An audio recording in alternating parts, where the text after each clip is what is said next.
कर आमद अवलिया का रास्ता। फिर पाकिस्तानियों, पूरी पार्टी को हिदायत करता हूँ कि 8 फरवरी को यूम सियाह मनाया जाए, उसकी तैयारियां आज से ही शुरू की जाएं।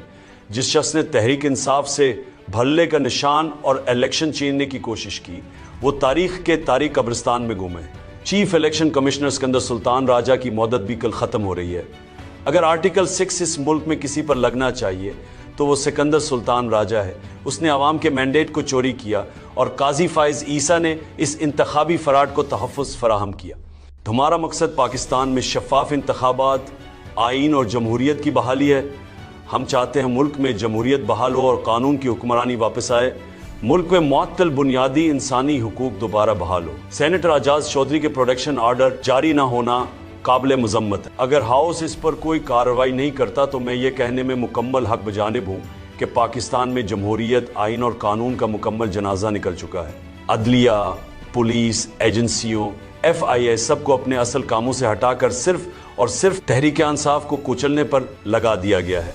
ऐसा महसूस होता है कि एक आमर का हुक्म ही मुल्क में कानून है, जबकि आइन और मुंतखब नुमाइंदों की कोई वक़्त नहीं रह गई।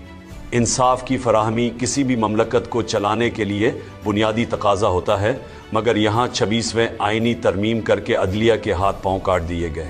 पाकिस्तान की आला तरीन अदालत को नगी कर दिया गया है और कोर्ट पैकिंग यानी जजेस की तादाद में इजाफा किया जा रहा है। सिर्फ मुझे सज़ा देने पर जजेस को नवाजा जा रहा है और मेरिट की धज्जियां बिखेरने पर इस्लाम आबाद हाई कोर्ट में उनका तकर्रुर किया गया है। काजी फाइज ईसा ने सुप्रीम कोर्ट में इंसाफ का बिल्कुल कत्लेआम करके रख दिया था।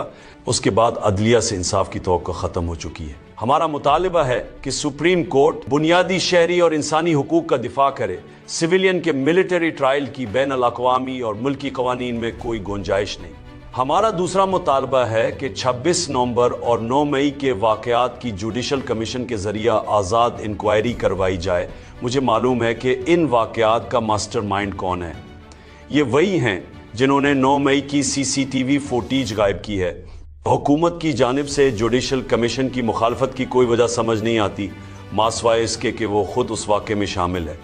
मैंने असद कैसर और उमर यूब को अपोजिशन जमातों से रब्ता करने की हिदायत की है। अपोजिशन जमातों से रब्ता करके उन्हें मुज़ाकराती अमल और हमारी सियासी पोजीशन से मुताल्लिक एतमाद में लिया जाए। फार्म 47 के तहत वजूद में आने वाली हुकूमत अवाम के दोखों का मुदावा नहीं कर सकती। पूरे पाकिस्तान में बलूचिस्तान मॉडल नाफिज कर दिया गया है। जब तक बलूचिस्तान में मुंतखब लोगों की हुकूमत नहीं आएगी, हालात पुरसुकून नहीं होंगे। बलूचिस्तान में रियासती जुल्म काबिल मजम्मत है। अवामी मसाइल का हल कभी भी बंदूक और फौज नहीं होता। यही मामला बाकी मानदा मुल्क का भी है। मुल्क पर दबाव डालने के लिए कादिर जैसे झूठे मुकदमात बनाए गए हैं। पाकिस्तान में जिन्होंने अरबों रुपए चोरी किए वही हुक्मरान बन गए हैं, सिर्फ इसलिए कि उन्होंने डील की। नवाज शरीफ के बेटे ने 9 अरब का फ्लेट मलक रियाज को 18 अरब रुपए में बेचा। सवाल तो ये है कि नवाज शरीफ के बेटे के पास 9 अरब रुपए कहाँ से आए। पानामा में उनसे जो रसीदें मांगी गई वो आज तक नहीं दी गई। काजी फाइज ईसा के साथ मिलकर हुदाबियाँ पेपर मिल्स में अरबों रुपए की मनी लॉन्ड्रिंग माफ करवाई गई। नैब तरामीम बहाल करके काजी फाइज ईसा ने म्यूचुअल लीगल असिस्टेंस की कानूनी हैसियत को ख़त्म किया क्योंकि वो खुद उसके बेनिफिशरी थे। काजी फाइज ईसा की लंदन में जो प्रॉपर्टीज़ हैं इसका उन्होंने हिसाब नहीं दिया। तो नवाज शरीफ के पास 9 अरब रुपया कहाँ से आया, इसका हम हिसाब मांगते हैं। ये माफिया एक दूसरे की करप्शन बचाने के लिए हमेशा एक हो जाता है। यही पाकिस्तान के स्टाटस को और तहरीक इंसाफ में फ़र्क है।